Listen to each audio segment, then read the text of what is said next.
আসসালামু আলাইকুম। জয় বাংলার সৈনিক ভাই বোনেরা, কেমন আছেন? আশা করি আপনারা ভালো আছেন। দীর্ঘদিন আপনাদের সামনে ভিডিও নিয়ে আসি নাই, দুঃখিত তার জন্য আন্তরিকভাবে।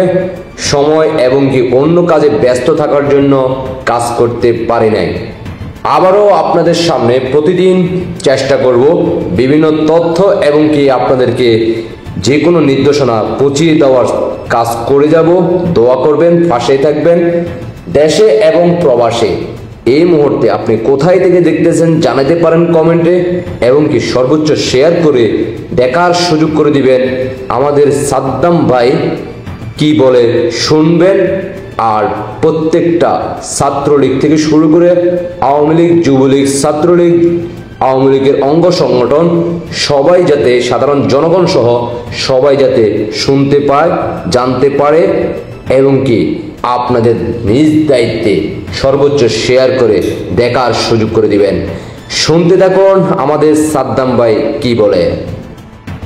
সবাইকে শুভেচ্ছা। গভর্নমেন্ট স্পন্সর একটি প্রচারণা বাজারে ছাড়া হয়েছে। ভয়ঙ্কর রূপে ফিরবে বাংলাদেশ ছাত্রলীগ। প্রথম কথা, ছাত্রলীগের ফেরার কিছু নেই, ছাত্রলীগ লড়াইয়ের মধ্যেই আছে। দ্বিতীয় কথা, ফেরার কথা যদি বলি, ভয়ঙ্কর রূপে নয়, ভরসা হয়ে ফিরবে বাংলাদেশ ছাত্রলীগ।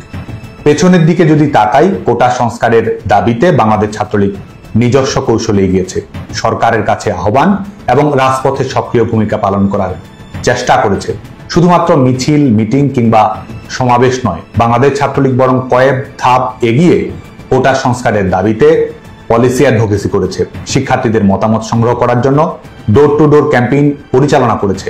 11 জুলাই হাইকোর্টের রায়ের মাধ্যমে শিক্ষার্থীদের প্রাথমিক বিজয় সুনিশ্চিত হয় এবং 2018 সালে সরকার ঘোষিত প্রজ্ঞাপন পুনরায় প্রতিষ্ঠিত হয়। বাস্তবতা হলো 11 জুলাই থেকেই বাংলাদেশে কোনো কোটা কার্যকর ছিল না। কুচক্রীরা যদি তাদের প্রতারণা এবং হত্যা সন্ত্রাসে সফল না হতো, তাহলে হয়তো একটি অনাকাঙ্ক্ষিত ঘটনা না ঘটেই বাংলাদেশে এই আন্দোলনের একটি ইতিবাচক পরিণতি সম্ভব হতে পারে। আমাদের সমস্যা সমাধানের স্পিডের তুলনায় তাদের ষড়যন্ত্রের গতিবেগ ছিল অনেক বেশি, যার কারণে ছাত্রলীগ সাধারণ শিক্ষার্থীদের দাবি, সংগঠন, সরকার, বিচার বিভাগ এবং শিক্ষা প্রতিষ্ঠানের স্থিতিশীলতার মধ্যে ভারসাম্য বজায় রেখে চূড়ান্ত সমাধান বের করে আনার যে কৌশল গ্রহণ করেছিল, 15 জুলাই উস্কানিমূলক হামলার সূচনা করে পরিস্থিতি তৈরি করে তার দায়ভার ছাত্রলীগের উপর চাপিয়ে দিয়ে নিজস্ব এজেন্ডা বাস্তবায়নে এগিয়ে গিয়েছিল ষড়যন্ত্রকারীরা। শিক্ষা প্রতিষ্ঠান বন্ধ করার সরকারি সিদ্ধান্তের সঙ্গে সামঞ্জস্যপূর্ণ নীতি এবং সহিংসতা এড়ানোর জন্য তাদের মুখোমুখি না হওয়ার কৌশলকে ব্যাপকভাবে প্রচারণা চালানো হলো শিক্ষার্থীদের আন্দোলনে ছাত্রলীগ ক্যাম্পাস ছাড়া। মধ্যযুগীয় কায়দায় বাংলাদেশ ছাত্রলীগের নারী কর্মীদের উপর বর্বরোচিত নির্যাতন চালানো হলো, অথচ প্রচারণা চালানো হলো আক্রমণকারী হিসেবে আক্রান্ত ছাত্রলীগকেই।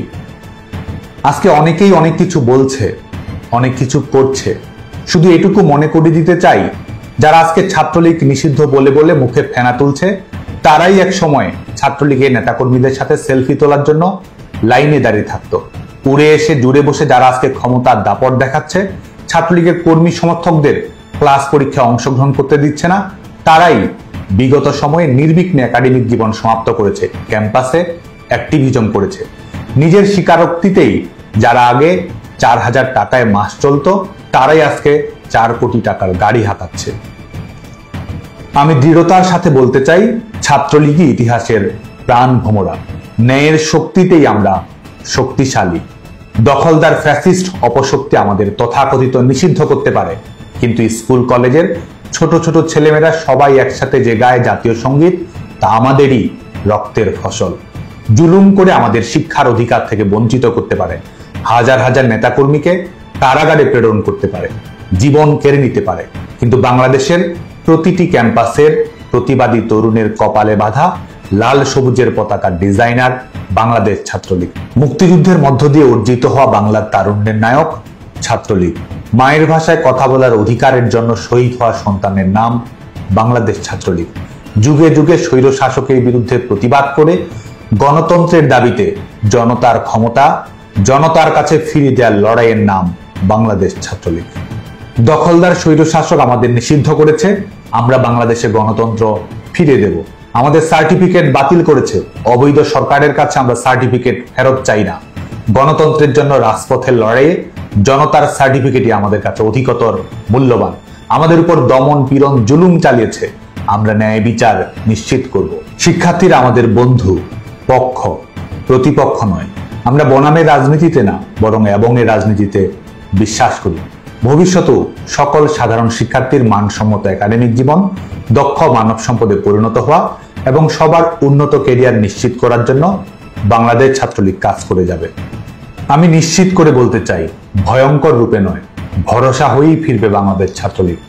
ভয়ের রাজনীতি নয়, জয়ের রাজনীতি আমাদের ভবিষ্যৎ। ক্ষমতার তোষামোদী নয়, গণতন্ত্র এবং ন্যায় বিচারের জন্যই আমাদের লড়াই। আপনারা সবাই ভালো থাকবেন, সুস্থ থাকবেন, নিরাপদে থাকবেন। জয় বাংলা, জয় বঙ্গবন্ধু।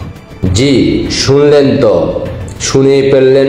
এবার আপনার আমার দায়িত্ব হচ্ছে সারা বাংলাদেশে এই বার্তাটা পৌঁছিয়ে দেওয়ার দায়িত্ব আপনার আমার জয় বাংলার সকল ভাই বোনদের। আপনারা এই মুহূর্তে যে যেখান থেকে দেখতেছেন জানাতে পারেন কমেন্টে, এবং কি সবাইকে দৃষ্টি আকর্ষণ করব, যার যার অবস্থান থেকে সবাই প্রস্তুতি গ্রহণ করেন। শীঘ্রই আপনাদের কাছে বার্তা চলে আসবে কখন আপনারা ঢাকা অবস্থান করবেন, ঢাকামুখী হবেন। আরেকটা জিনিস আপনাদেরকে জানাবো, আমাদের সাদ্দাম ভাইয়ের পূর্বের যে ফেসবুক পেজ সেটা এই মুহূর্তে অচল অবস্থায় আছে, যেটা চেষ্টা করতেছে সেটাকে আবারও ফিরিয়ে নিয়ে আনার জন্য। নতুন করে যে আইডিটা, যে ফেসবুক পেজ মধ্য দিয়ে আমাদের সাদ্দাম ভাই বিভিন্ন ভিডিও বার্তা আপনাদের কাছে দিবে, সেটার জন্য স্ক্রিনে যে একটা সাদ্দাম ভাইয়ের আইডিটা মেনশন দেওয়া আছে, আপনারা সাদ্দাম ভাইকে সাথে যুক্ত থাকবেন, সাদ্দাম ভাইয়ের আইডির সাথে যুক্ত থাকবেন। যে কোনো সময় যে কোনো বার্তা আসলে তাৎক্ষণিকভাবে সেটাকে দেশবাসীকে দেখার সুযোগ করে দিবেন। আশা করি আপনারা বুঝতে পারছেন। সবাইকে অসংখ্য ধন্যবাদ। জয় বাংলা, জয় বঙ্গবন্ধু, জয় শেখ হাসিনা। শেখ হাসিনার বিজয় নিয়ে আমরা ঘরে ফিরব। শেখ হাসিনার বিজয় উপহার দিয়ে আমরা জয় বাংলা সৈনিকেরা ঘরে ফিরে যাব ইনশাআল্লাহ। আল্লাহ হাফেজ। জয় বাংলা, জয় বঙ্গবন্ধু, জয় শেখ হাসিনা।